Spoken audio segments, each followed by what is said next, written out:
Albert Einstein once said, everybody's a genius, but if you judge a fish by its ability to climb a tree, it will live its whole life believing that it is stupid. Ladies and gentlemen of the jury, today on trial we have modern day schooling. Glad you could come. Not only does he make fish climb trees, but also makes them climb down and do a 10-mile run. Tell me, school, are you proud of the things you've done? Turning millions of people into robots, do you find that fun? Do you realize how many kids relate to that fish?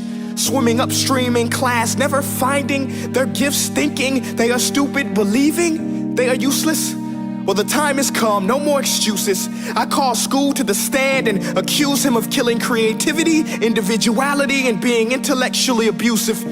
He's an ancient institution that has outlived his usage. So, Your Honor, this concludes my opening statement, and if I may present the evidence of my case, I will prove it.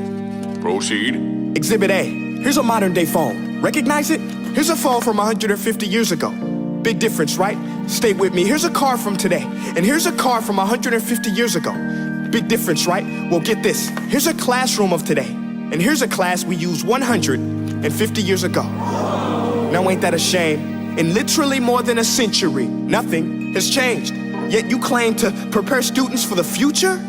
But with evidence like that, I must ask, do you prepare students for the future or the past? I did a background check on you and let the record show that you were made to train people to work in factories, which explains why you put students in straight rows, nice and neat, tell them sit still, raise your hand if you want to speak, give them a short break to eat, and for 8 hours a day, tell them what to think. Oh, and make them compete to get an A letter which determines product quality, hence grade A of meat. I get it. Back then, times were different. We all have a past. I myself am no Gandhi. But today, we don't need to make robot zombies. The world has progressed, and now we need people who think creatively, innovatively, critically, independently, with the ability to connect. See, every scientist will tell you that no two brains are the same, and every parent with 2 or more children will confirm that claim.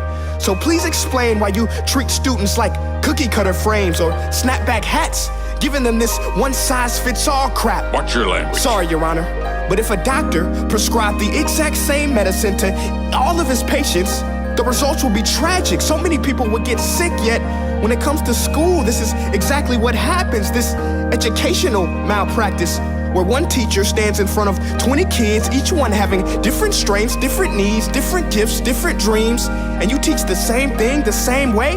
That's horrific.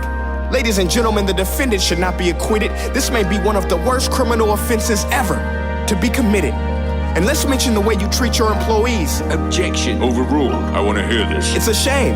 I mean, teachers have the most important job on the planet, yet they're underpaid? No wonder so many students are shortchanged.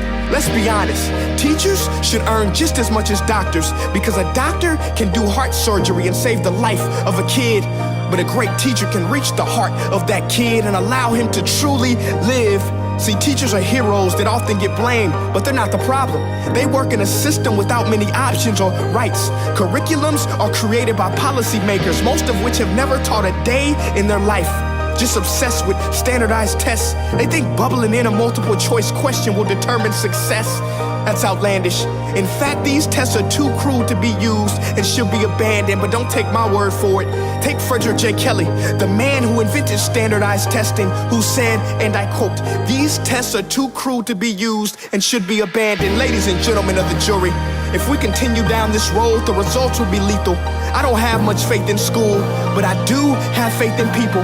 And if we can customize healthcare, cars, and Facebook pages, then it is our duty to do the same for education, to upgrade it, change it, do away with school spirit, because that's useless. Unless we're working to bring the spirit out of each and every student, that should be our task. No more Common Core. Instead, let's reach the core of every heart in every class. Sure, math is important, but no more than art or dance. Let's give every gift an equal chance. I know this sounds like a dream, but countries like Finland are doing impressive things. They have shorter school days, teachers make a decent wage, homework is non-existent, and they focus on collaboration instead of competition. But here's the kicker, boys and girls.